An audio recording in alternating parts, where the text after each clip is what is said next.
The house was quiet that afternoon, bathed in an odd sort of silence, as if it knew something I didn't. I'd come home early, wanting to surprise Sam with her favorite takeout after a long week.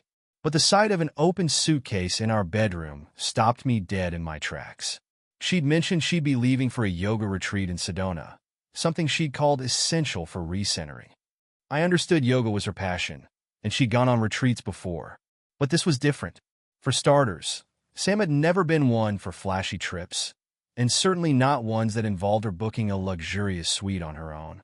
She said she needed space. It wasn't the words, though, that gnawed at me. It was the way she said it, with an edge of rehearsed nonchalance that didn't sit well with me. I placed the takeout bag on the dresser, curious yet cautious, and looked down at the open suitcase. Clothes were folded neatly, workout clothes, some light sweaters, a few casual dresses. But it was something under the pile of yoga pants that caught my eye. A police officer's uniform. Not a real one, of course. This one was designed to be revealing.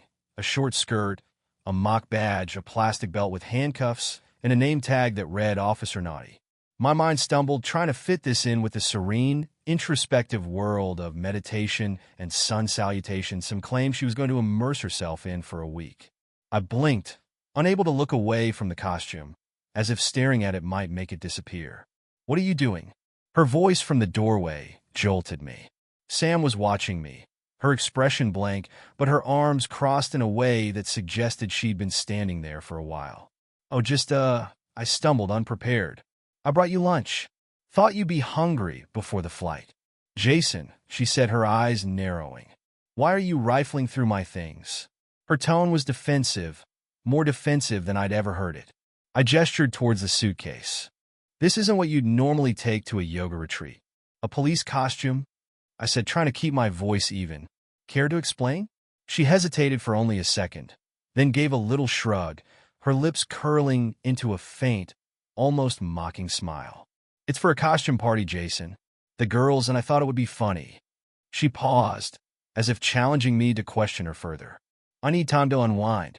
This is all supposed to be fun." She closed the suitcase and snapped it shut with a loud click, effectively ending the conversation. I tried to let it go, but I couldn't shake the feeling that she was lying.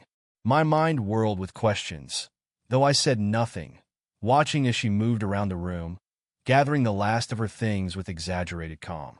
She caught me staring, sighed, and turned back with a smile that looked painted on. "You're overthinking this," she said, rolling her eyes. "Not everything needs to be a big deal." "Sam," I began, forcing a calm I didn't feel. "A yoga retreat doesn't usually call for police costumes. Since when do you and your yoga friends go for fun like that?" Her eyes flashed, and I noticed her jaw tighten. "Maybe I want a break from being the yogi wife, the sensible one you keep expecting me to be," she replied coldly. "Maybe I just want to have some fun for once, without worrying what you'll think about it." Her words stung, but I kept my face neutral. "Fair enough. Enjoy your trip," I said finally, stepping aside, feeling the tension thicken between us. "Just be safe." She didn't look back at me as she left, and a moment later, I heard the front door click shut. I went to the window and watched her get into the car, drive off, and disappear down the street, leaving me with a mix of disbelief, anger, and confusion. My instincts told me something was wrong, but I couldn't place it. It was then I noticed her laptop, left on her desk, still on sleep mode. I walked over, and on impulse, tapped the keyboard, watching the screen light up with recent browser tabs still open. A booking confirmation for 2 expensive, candlelit dinners reserved at upscale restaurants. A shopping site with orders for high-end men's clothing, a suit, shoes, and even a monogrammed cologne bottle, all shipped to a discreet address.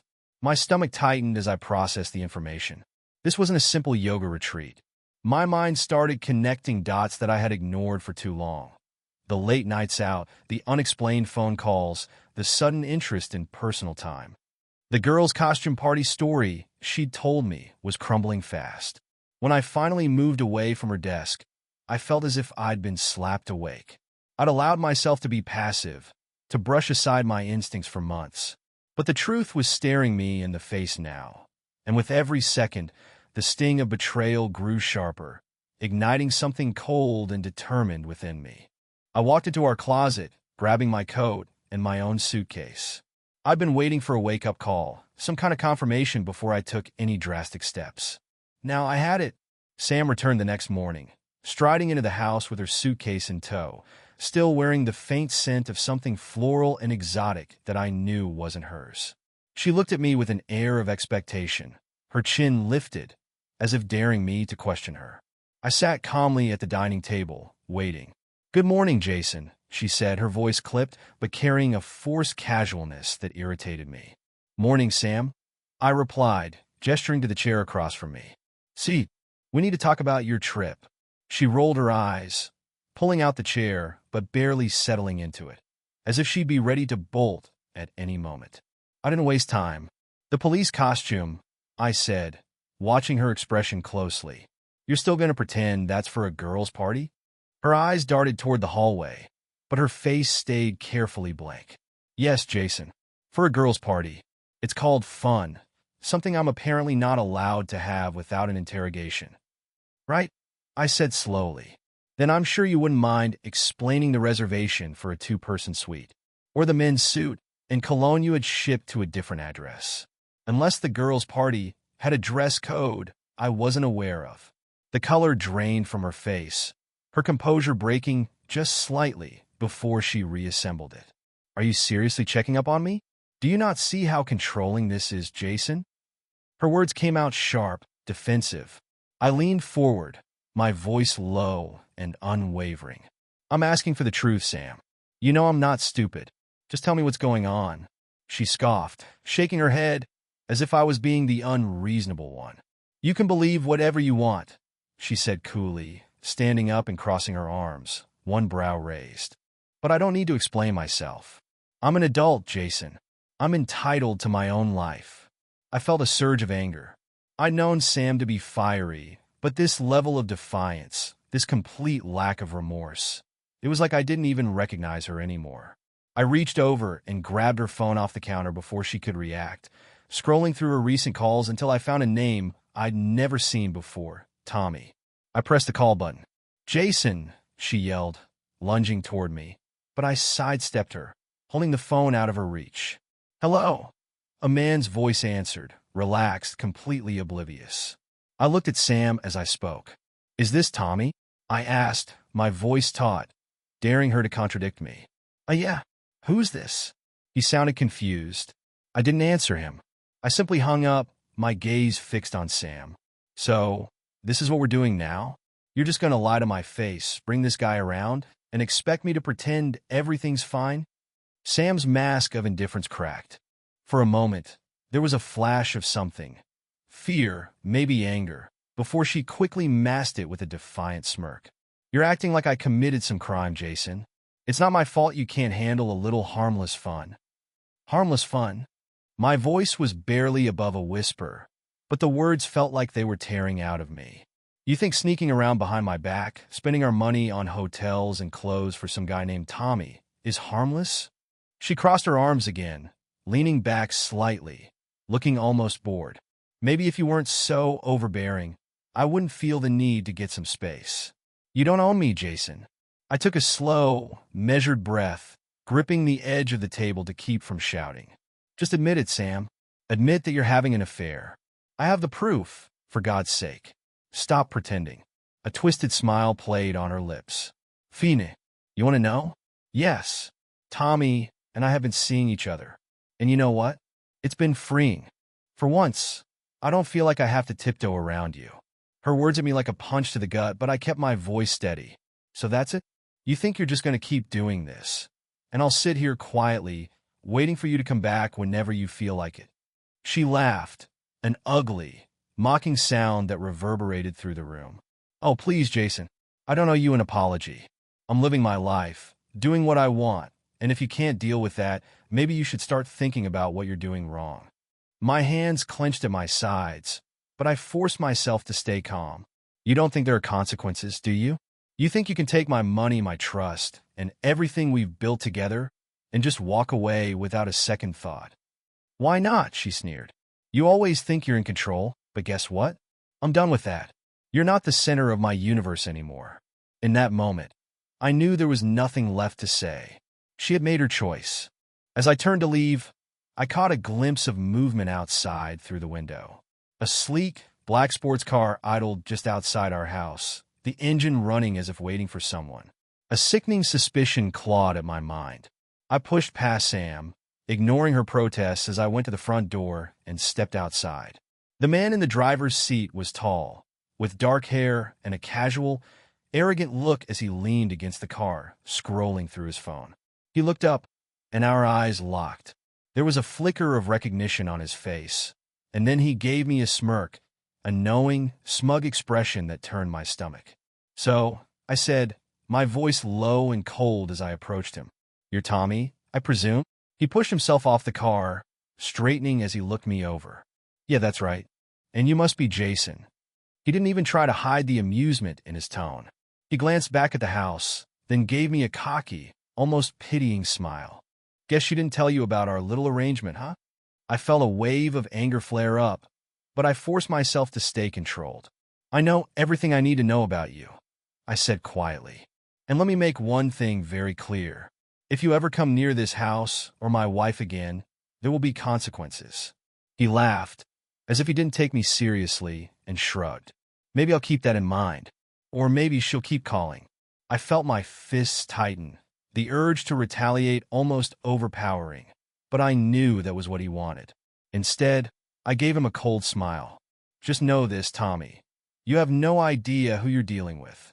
Without another word, I turned and went back into the house, slamming the door shut behind me.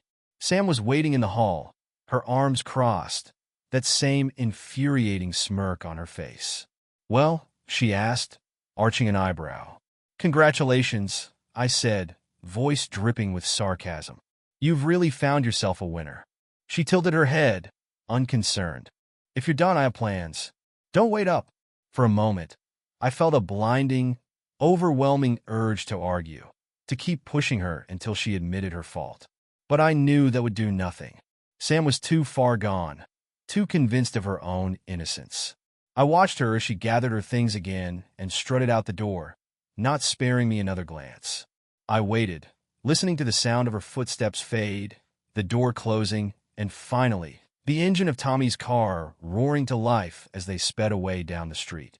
I waited until dusk, until I could feel the anger settle into something sharper and colder than rage. There was no room for impulse here. I wanted answers, and I wanted them on my terms. When I saw the headlights sweep across the driveway, I braced myself. I watched Sam's silhouette emerge from the passenger seat and Tommy sauntering around to her side, hand brushing against her waist as they shared a quick, intimate laugh before he turned to leave. I didn't give him the chance. Before Sam could reach the front door, I strode out, cutting them off. "Oh, Tommy," I called, my voice hard as steel. "I think we need to have a little chat." He turned slowly, flashing me that cocky smile, the same one he'd given me earlier. I barely gave him a moment to react before I grabbed his shoulder, steering him toward the front door. "Inside. Now!" Sam sputtered in protest, reaching for my arm. "Jason, stop. This isn't—" "Oh, you want to hear this, Sam," I said, my tone icy. I dragged Tommy inside, feeling his attempt at resistance falter as he realized I wasn't backing down. I could feel Sam behind us, helplessly calling out. Once inside, I shoved Tommy toward the living room, where he stumbled back into the couch. Sam trailed in, a mixture of annoyance and fear crossing her face. "Jason, this is insane," she said, her voice sharp with anger. "You're acting like a lunatic." "Am I?" I asked, crossing my arms as I looked from her to Tommy, who was trying to regain his smug composure. "I think we've reached the point where everyone in this room can be honest. Don't you agree, Sam?" She hesitated, her eyes darting to Tommy before she folded her arms, her voice dripping with defiance. "Fine. What is it you think you're going to get out of this, Jason? An apology?" "Oh, I don't expect an apology." I glanced at Tommy, letting the silence stretch, feeling the tension build. "But I do expect answers. How long has this been going on?" Tommy snorted, crossing his legs as he leaned back, looking completely unbothered. "You really want to know? Or are you just looking to feel sorry for yourself?" "Tommy," Sam hissed, though she didn't move to defend me. Instead, she shot him a glare that barely concealed a flicker of frustration, as if annoyed at his boldness. But Tommy was undeterred. He shrugged, casually glancing around our living room with an air of superiority. Look, Jason, you and I both know Sam was miserable. You left her here to rot while you were off playing lawyer, acting like your career was everything. Oh, really? I said, feeling a bitter laugh escape. And I suppose stealing from me, lying to my face, and sneaking around behind my back was somehow better for her? Tommy's smirk grew wider. You never even noticed, did you? All that money you've been making, you didn't even care where it went. Too busy playing Mr. Perfect in your little world. Meanwhile, Sam's been taking what she needs, finally getting what she deserves. I clench my fists. What she deserves. My money, my time, everything I built, all for you two to squander like some twisted little game. Money, Sam said, her voice cutting through the room. That's all it ever was with you, Jason. I'm nothing more than a line on your budget, aren't I? I could hardly believe my ears. You're serious, aren't you? Itraste Sam. You're saying you stole from me, used my money to take this guy out, and that I somehow deserved it. She laughed bitterly, folding her arms tighter. What's the difference? It's not like you ever noticed me before. You noticed the bills got paid, noticed the promotions coming in, but me? Never. Tommy understands me in ways you never could. Understand you? I repeated, my voice shaking with disgust. All he understands is what he can take from you. And from me, apparently. At that moment, I noticed her bag lying on the armchair nearby. Without thinking, I reached over and grabbed it, unzipping it swiftly despite her protests. Jason, what the hell are you doing? She shrieked, trying to snatch it back, but I held her off, rifling through the contents. And then, nestled at the bottom, I found a second phone. I held it up, my heart pounding as I looked from her to Tommy. Sam's face went pale, her defiance momentarily faltering as she watched me press the power button. The screen lit up, and immediately, messages filled the display. Recent, unapologetic exchanges between Sam and Tommy. Plans for their secret trips, gloating messages about the dinners, the hotel suites, and worse, messages mocking me. I felt my stomach twist as I read them. You really think he's that clueless? One of Tommy's messages read, followed by Sam's laugh-filled reply. Totally. He'll never even know. Tommy's smug look faltered as I glared at him. So this was all just a game to you? I asked, voice low with anger. Just one big joke? He shifted uncomfortably, glancing at Sam. Look, man, maybe you shouldn't be taking things so seriously, but I'd had enough. I turned to Sam. And you went along with this? Mocking me, behind my back, sneaking around like I was too stupid to see it? Her eyes flashed, a strange mixture of guilt and indignation. Maybe if you'd given me a reason to stay, I wouldn't have needed to go behind your back. Maybe if you'd paid attention for once. Oh, I paid attention. I cut in, my voice deadly calm. I paid for your shopping, your retreats, and now I find out I was paying for him too. I motioned toward Tommy, who was shifting uneasily. But before either of them could speak, there was a loud knock at the door. I froze, glancing toward the entryway. Peeking through the window was Stacy from next door, her eyes wide with a combination of concern and morbid fascination. She must have heard the raised voices and the argument. She knocked again, louder, as if that might encourage us to open the door. Jason, just let her go, Sam said, her tone dismissive, but I ignored her. I turned toward Stacy and gave her a nod through the glass. She hesitated, her eyes darting between me and the commotion inside before she stepped back, clearly uncomfortable, but all too curious. I knew Stacy well enough to know she'd keep this little incident under wraps for now, but her watchful eyes would likely keep this moment vivid in neighborhood gossip for weeks. I turned back to find Tommy shifting to stand, straightening his jacket, clearly ready to leave now that the game was up. Oh no, I said, taking a step toward him. You're not going anywhere, Tommy. I'm not done with you. He met my gaze, trying to match my resolve, but the facade was cracking. Jason, don't make this worse than it has to be. I smirked. You think this is the worst it's going to get?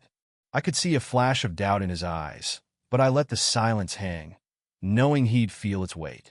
I glanced at Sam, who stood with her arms crossed, her expression unreadable, though I could tell she was bracing herself. She knew me too well not to see what was coming. "Let me make something clear," I said, my voice steady. "This isn't over. Not for either of you."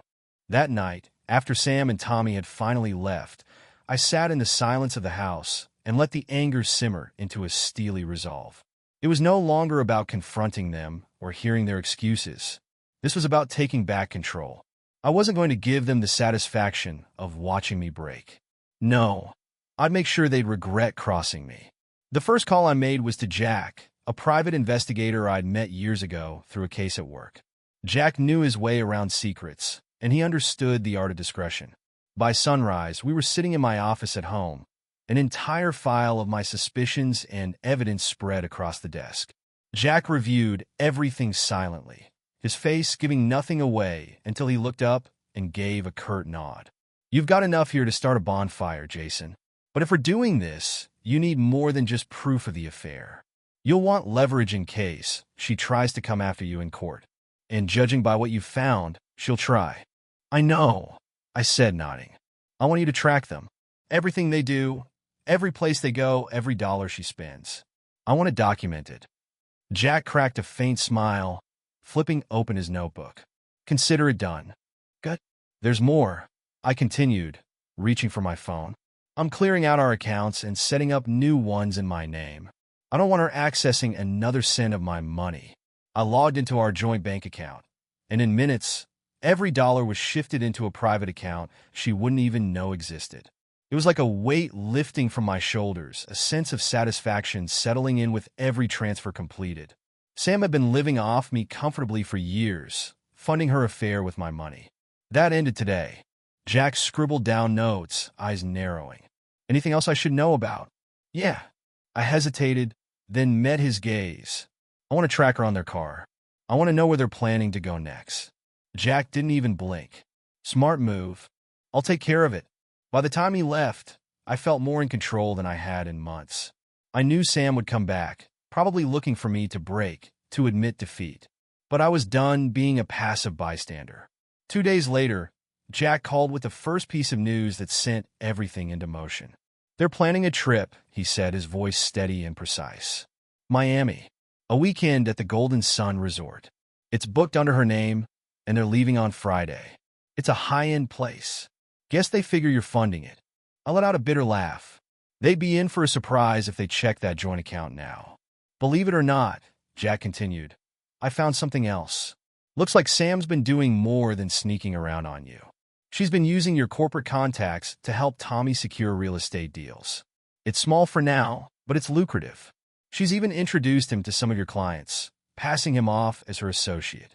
That hit me harder than I expected. Sam hadn't just been playing me in our personal life. She'd been leveraging my business contacts, bringing this man into my professional network to profit from my own reputation. The sheer nerve was staggering. I took a deep breath, the pieces clicking into place. "Jack, I want a complete rundown on every deal she's helped him get. I want to know every client she's contacted, and I want names, dates, and figures. If she's using my name to get him money, I want the proof." "Already on it," Jack replied. "I'll get the paperwork in order. With what I'm seeing, if you play your cards right, you'll walk away with everything and leave her empty-handed." "Exactly what I intend to do," I said, my tone cold and unyielding. "Let me know when you've got everything." Jack hung up, and I felt a rush of determination. Every betrayal, every lie was piling up, giving me more ammunition than I could have anticipated. The more Jack uncovered, the stronger my case would be when I took this to court. Friday arrived, and I watched from the window as Sam loaded her bags into the car with practiced ease, giving one last look around before climbing in. She didn't know it, but Jack had already placed a tracker under the car's bumper that morning. They were headed for their weekend of luxury, courtesy of money they thought I'd never notice was gone. I gave them a head start before heading to the airport myself, booking a ticket to Miami on the next flight. I wasn't interested in watching them. No, I had a much more satisfying plan. I'd let them bask in their little fantasy for the weekend, feeling untouchable, as if they'd outsmarted me. And then, I'd make sure the rug was pulled out from under them. I arrived in Miami that evening, and it wasn't hard to find the Golden Sun Resort. The lobby was bustling with guests, a massive chandelier hanging from the ceiling as a doorman guided guests in and out with polished efficiency. I checked in under an alias, booking a suite a few floors above Sam and Tommy's. I didn't want them seeing me until the right moment. That night, I got a text from Jack. "You're not going to believe this." Got the full list of clients she's approached. "Meet in the morning to review?" I smirked, quickly typing back, "Absolutely. Let's make it a breakfast meeting." The next morning, Jack joined me at a small cafe near the beach. He looked both exhausted and triumphant, a stack of documents in his hands. "It's all here," he said, handing the file over. Every meeting, every transaction she arranged for him. She's been acting as his pseudo-manager, networking on his behalf, pitching him to your contacts. I thumbed through the pages, each one more incriminating than the last. She'd even gone as far as securing a meeting with a potential investor, a client I had known for years, vouching for Tommy as if he were some upstanding business partner. The arrogance, the sense of entitlement was staggering. "This," I said, lifting one of the papers, "this alone is enough to turn everything around in court. The judge will see she was using our marriage, my reputation, all to support her own affair." "Exactly," Jack replied, leaning back. "It's solid. If she tries to argue for a settlement, she'll have nothing to stand on." As I closed the file, a plan began to take shape. I wanted to confront them, yes, but I also wanted them to understand the weight of what they'd done, to realize just how far they'd gone, and how little they'd gained from it. "Thank you, Jack," I said, pocketing the documents. "I'll take it from here. Your job's done." He gave me a curt nod, shaking my hand before he disappeared into the busy Miami streets. Now, I had everything I needed. Later that day, I returned to the Golden Sun, timing my arrival perfectly. As I reached the floor where Sam and Tommy were staying, I spotted them just ahead, laughing as they made their way toward the pool, drinks in hand, completely oblivious to my presence. The Golden Sun Resort was a fortress of glass and gold, towering above the bustling streets of Miami. I walked through its grand entrance, blending with the flow of wealthy tourists and honeymooners. The chandelier above sparkled like 1,000 eyes, casting light that felt both dazzling and artificial, perfectly fitting for what I was about to do. Sam and Tommy thought they were secure, lounging in luxury, unaware that I was right under their noses, waiting to rip their illusions to shreds. I'd spent the previous night surveying their movements. Jack had gotten me their itinerary and had tracked every reservation they'd made. Dinner at the resort's high-end restaurant tonight would be their main event, a chance to indulge in a meal they assumed I was funding. It was the kind of arrogance that disgusted and amused me in equal measure. I moved into the bar adjacent to the restaurant, positioning myself with a clear view of their table. There they were, comfortably seated, glasses of wine in hand, Sam laughing as Tommy leaned in close, whispering something that made her throw back her head in laughter.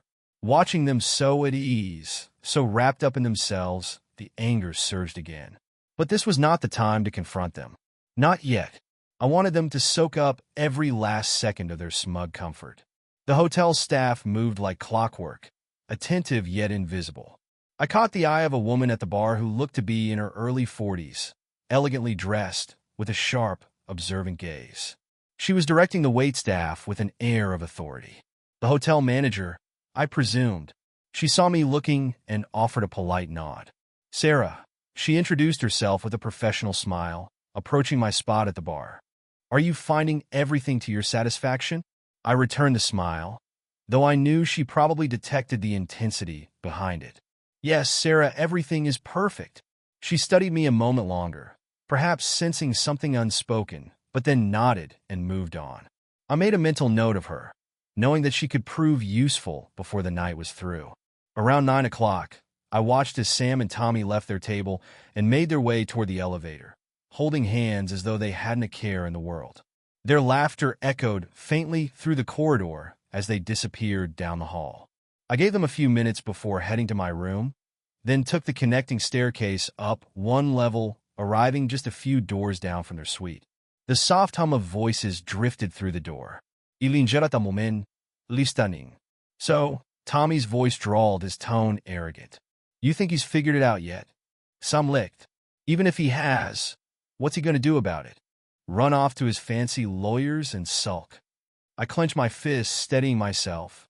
They thought they had outsmarted me, thought I'd simply vanish, leaving them to enjoy the spoils. They were about to find out just how wrong they were. I returned to my room, giving them a bit more time. The plan was simple. I'd let them get comfortable, settle into their false sense of security, then bring their night crashing down around them. This wasn't just revenge. It was precision. At midnight, I moved back down to the lobby, timing it perfectly. I waited in one of the oversized chairs near the front desk, a perfect view of the elevator bank across the polished floor. Soon enough, the doors opened, and out they stepped. Tommy led the way, grinning as he adjusted his collar. And there was Sam, her hair falling over her shoulders, dressed in a short, suggestive police outfit, complete with badge, hat, and those damned handcuffs dangling from her belt. The audacity, the sheer lack of shame, was staggering. I stood, catching her eye. For the first time, I saw her smirk fade, replaced by shock and a flicker of panic as she registered my presence. Tommy turned, looking bewildered, but quickly recovered, shooting me a defiant glare. "Jason," he sneered, "decided to join the party?" I didn't take my eyes off Sam. "Oh, I'm here for the party, all right. Just not the one you're expecting." "Jason, you're acting ridiculous," Sam said, her voice attempting an air of nonchalance, though I saw the fear behind it. "We don't need to do this here." "Oh, we do," I said, my tone cutting through her attempts at control. "You two thought you'd come down here, live it up, and let me pick up the bill. Did you really think you'd get away with this?" Tommy crossed his arms, laughing under his breath. "You're embarrassing yourself, man. Just walk away. Sam's with me now. Why don't you take a hint?" I stepped closer, letting my voice drop to a level only they could hear. "I've been watching you both for days. Every lie, every dollar you've taken. And Sam, let me make one thing clear. You're not walking away from this with anything." "You're being insane," she spat, her composure slipping. "You can't just barge in here and make demands." "Actually, I can," I said coolly. "And I have all the proof I need. Every dollar you spent, every client you contacted using my name." I could see the shock in her eyes as I spoke. "That's right, Sam. I know about the real estate deals you set up for him. I know every little scheme you've been running behind my back."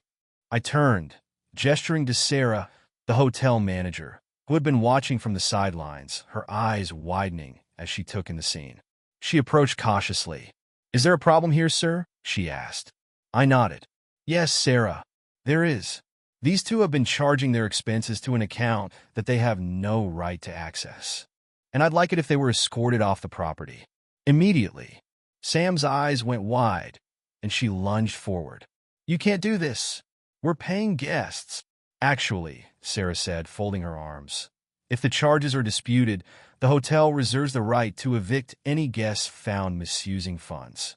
She glanced at me with a newfound respect, clearly understanding that this wasn't a simple lover's spat. "If this is true, you two will have to leave." Tommy, his confidence crumbling, glanced around as the nearby guests began to stare, whispers spreading like wildfire through the lobby. "This is ridiculous. Do you have any idea who I am?" he said, his bravado faltering. "No," I replied calmly. "And no one here cares."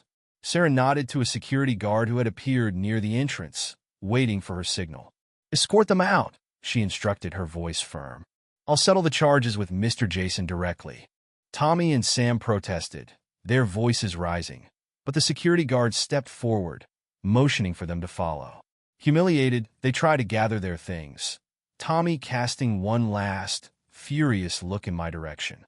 "This isn't over," he snarled, his voice low. I smiled. "Oh, it is. Trust me." As they were let out, I stood watching, feeling the weight of satisfaction settle over me. For the first time in weeks, I felt a sense of calm, a sense of finality. They were out in the open now, their lies and arrogance laid bare for everyone to see. After they'd been taken away, Sarah turned to me, her expression thoughtful. "That was intense," she said quietly. "Is there anything else I can do to help?" I shook my head, grateful for her professionalism. "No, thank you. You've done more than enough." She offered a nod, her gaze lingering a moment longer before she stepped back, allowing me to walk away. I knew that the story of what had happened here would spread, but I didn't care. This was justice, pure and simple. Sam and Tommy had built their relationship on lies, betrayal, and stolen funds. Tonight, they'd face the consequences. I had barely settled back into my suite when a knock echoed through the room, breaking the quiet. I knew immediately who it was. I opened the door, and there stood a detective, flanked by two officers. Detective Henry Locke, according to the badge clipped onto his lapel. "Mr. Jason," he said, his tone professional but carrying an edge of curiosity. "I'm Detective Locke. I was called here to investigate a disturbance." He looked at me expectantly, waiting for an explanation. I gestured for him to come in, closing the door quietly behind him as the officers stood guard in the hall. Locke took a seat at the small table by the window, placing his notepad on the table as he looked me over, taking in every detail.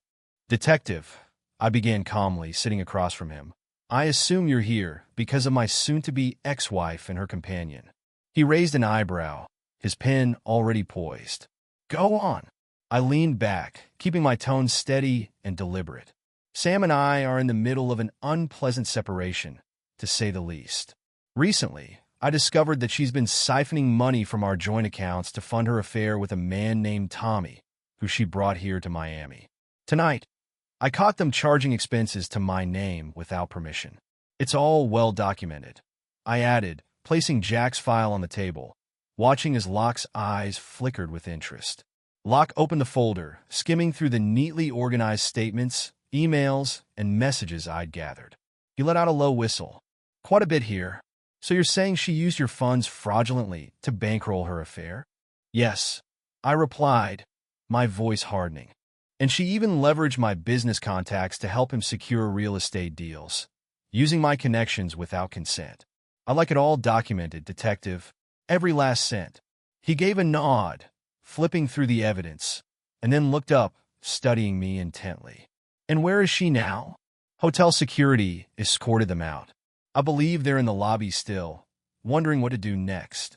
A faint smile tugged at the corner of my mouth. "If you'd like to speak to them, I'm more than happy to wait." He nodded, standing up. "I'll need to get statements from all parties involved. Sit tight. I'll be back shortly." It wasn't long before Detective Locke returned, looking thoroughly unimpressed as he closed the door behind him. "Well, Mr. Jason, your wife and her friend aren't particularly cooperative. They seem to think this is all some unfortunate misunderstanding." I laughed. "Of course they do. Let me guess. They try to paint me as the unreasonable husband?" Locke gave a faint smile, leaning in as he spoke. "Something like that. They're rattled, to say the least, especially after hearing the potential charges. You see, unauthorized financial activity isn't something we take lightly, and based on what I've reviewed so far, we're looking at potential charges of fraud and financial misrepresentation." I could feel the satisfaction building. This was exactly the direction I'd hoped this would go. "So what happens now?" "They'll be formally investigated. I'll need you to confirm a few statements to finalize this report. After that, it'll go through to the DA's office, where they'll determine if the charges proceed to court." "Gladly," I replied. I glanced down at the file, the carefully collected records now coming into play. "And Detective, I'd also like to inform you that divorce proceedings are already underway. Sam has no legal access to any of my accounts anymore, and I intend to ensure she leaves this marriage with nothing." Locke gave a slow nod, understanding the full weight of my intentions. "Noted, Mr. Jason. I'll make sure that's included in the report." A few minutes later, the door burst open and Sam stormed in, ignoring Locke's protests. Her face was flushed, her eyes wild with barely restrained anger. Tommy hovered in the doorway, looking wary, a hint of fear in his eyes as he glanced between Sam and me. "Jason," she hissed, her voice low and venomous. "You can't do this. This is completely unreasonable.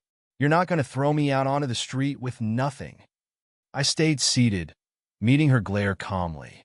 "Sam, you brought this on yourself. You lied, you stole, and you thought you could waltz away without facing any consequences." She looked to Locke, attempting to regain her composure. "Detective, this is just a domestic issue. Jason is blowing things way out of proportion. Surely, you don't intend to pursue this? Locke's gaze was impassive, his tone firm. This is no longer just a domestic issue, Sam.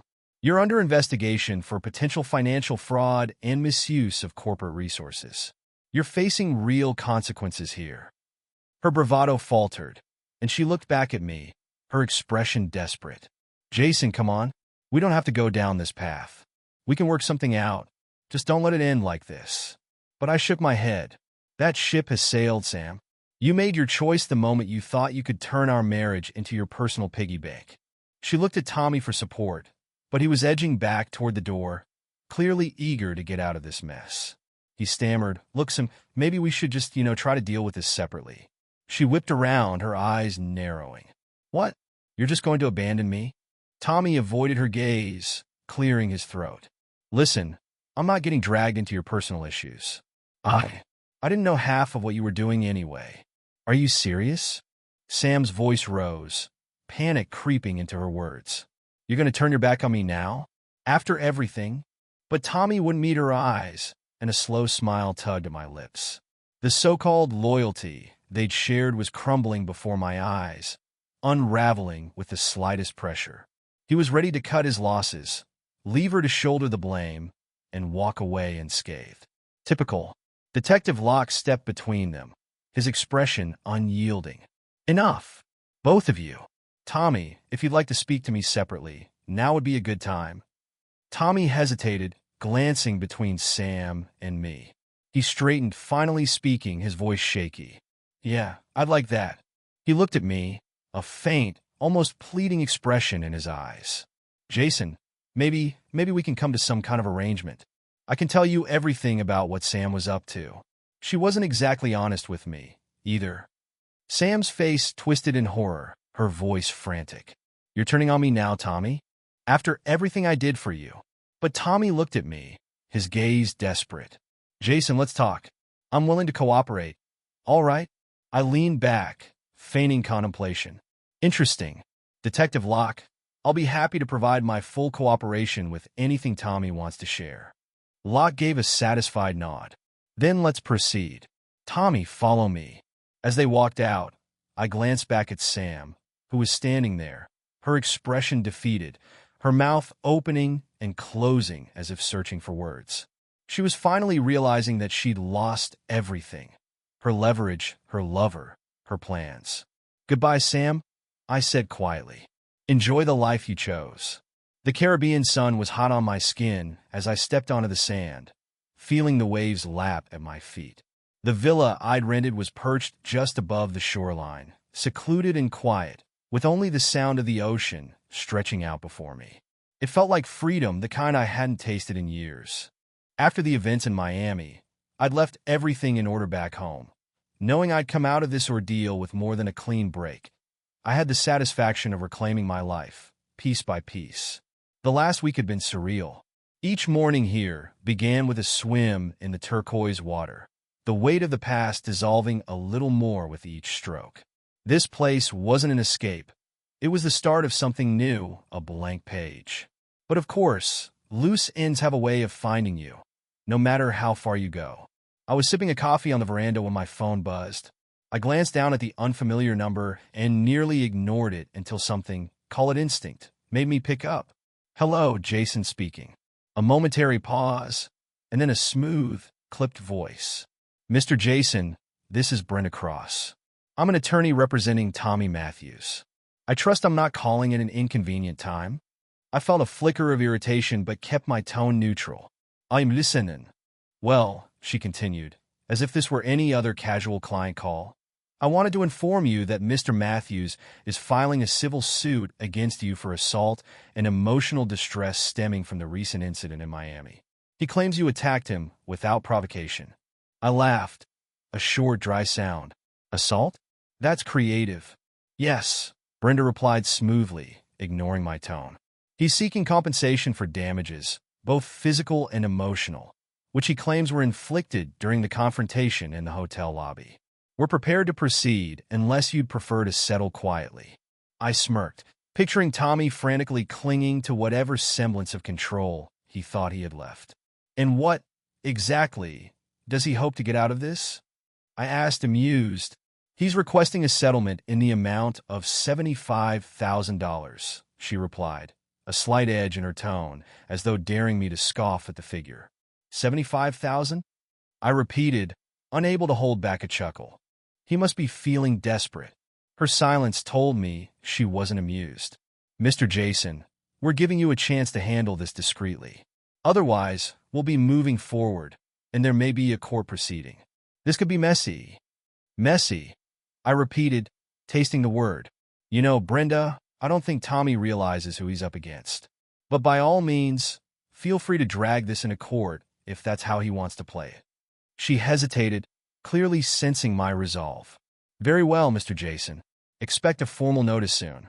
Oh, I'll be waiting, I replied, the smirk widening on my face. Tell Tommy I'm looking forward to this. I hung up, shaking my head. So this was his last-ditch effort, trying to turn his failure into a payday. But I knew the truth. Tommy was hanging by a thread, and this suit was his last, desperate attempt to retaliate. 3 weeks later, the summons arrived, exactly as Brenda had promised. The document was laughably thin, with vague language painting Tommy as a helpless victim, supposedly traumatized by my actions. I could almost picture him dictating his version of events, adding embellishments to make himself look more sympathetic. I wasted no time preparing my response, supplying my lawyer with every piece of evidence I'd collected, every shady deal Sam had set up for him, every fraudulent dollar they'd spent on my name. By the time the countersuit was filed, Tommy would realize he was in over his head. My lawyer, Dan, called me after reviewing the papers. I have to hand it to you, Jason. This countersuit is a masterpiece. By the time we're done, he'll be lucky to walk away without owing you damages. Good to hear, I replied. But I want to make sure Tommy feels the heat. No easy way out. He wanted to escalate this. Now he'll see what that entails. Dan Chuklid. Understood. With this evidence, he'll be regretting he ever tried this little stunt. His lawyer, Brenda, will probably advise him to settle, but somehow I don't see that happening. Me neither. I agreed, imagining Tommy's defiant smirk from our last encounter. Let's make him work for it. Over the next few weeks, updates trickled in. Brenda reached out twice more, each time more tentative, testing the waters for negotiation. But I had no intention of settling. As the court date approached, I could sense the tension building. Tommy's attempts to wriggle out grew, increasingly desperate, his lawyer sending veiled suggestions to meet in the middle. But there was no middle ground here. The hearing itself was almost anticlimactic. The judge reviewed the evidence, barely concealing his distaste as the details of Tommy's scheme came to light. Dan presented the facts with cold precision, outlining every calculated move Tommy and Sam had made, their fraud laid bare under the court's scrutiny. Tommy squirmed in his seat, his face pale, his eyes darting as though searching for an escape. But there was none. By the time Dan had finished, Brenda was scrambling, offering last-minute concessions to avoid further embarrassment. But the damage was done. The judge ruled in my favor, dismissing Tommy's suit entirely. Not only that, but Tommy was slapped with a hefty fine for filing a frivolous lawsuit, along with a strong recommendation to seek employment that didn't involve exploiting other people's resources. As we left the courtroom, I caught a glimpse of his expression. Defeated, humiliated, his swagger stripped away. Dan clapped me on the back as we exited. Congratulations, Jason. This one will be hard for him to recover from. I smiled, watching Tommy retreat down the hall, his shoulders hunched, a shadow of the man who had tried so confidently to take what wasn't his. That's all I needed, Dan. Thanks for everything. As I walked out of the courthouse, a sense of finality washed over me. I'd won, but it was more than that. I'd taken back control, step by step, ensuring that Sam and Tommy could never again wield the power they'd stolen from me. This chapter was closed. I returned to the Caribbean shortly after, my life simplified, my days filled with sun, sea, and freedom.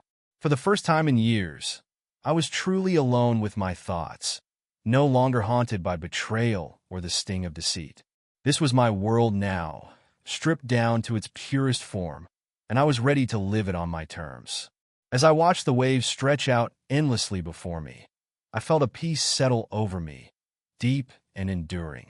It was over, and I had won.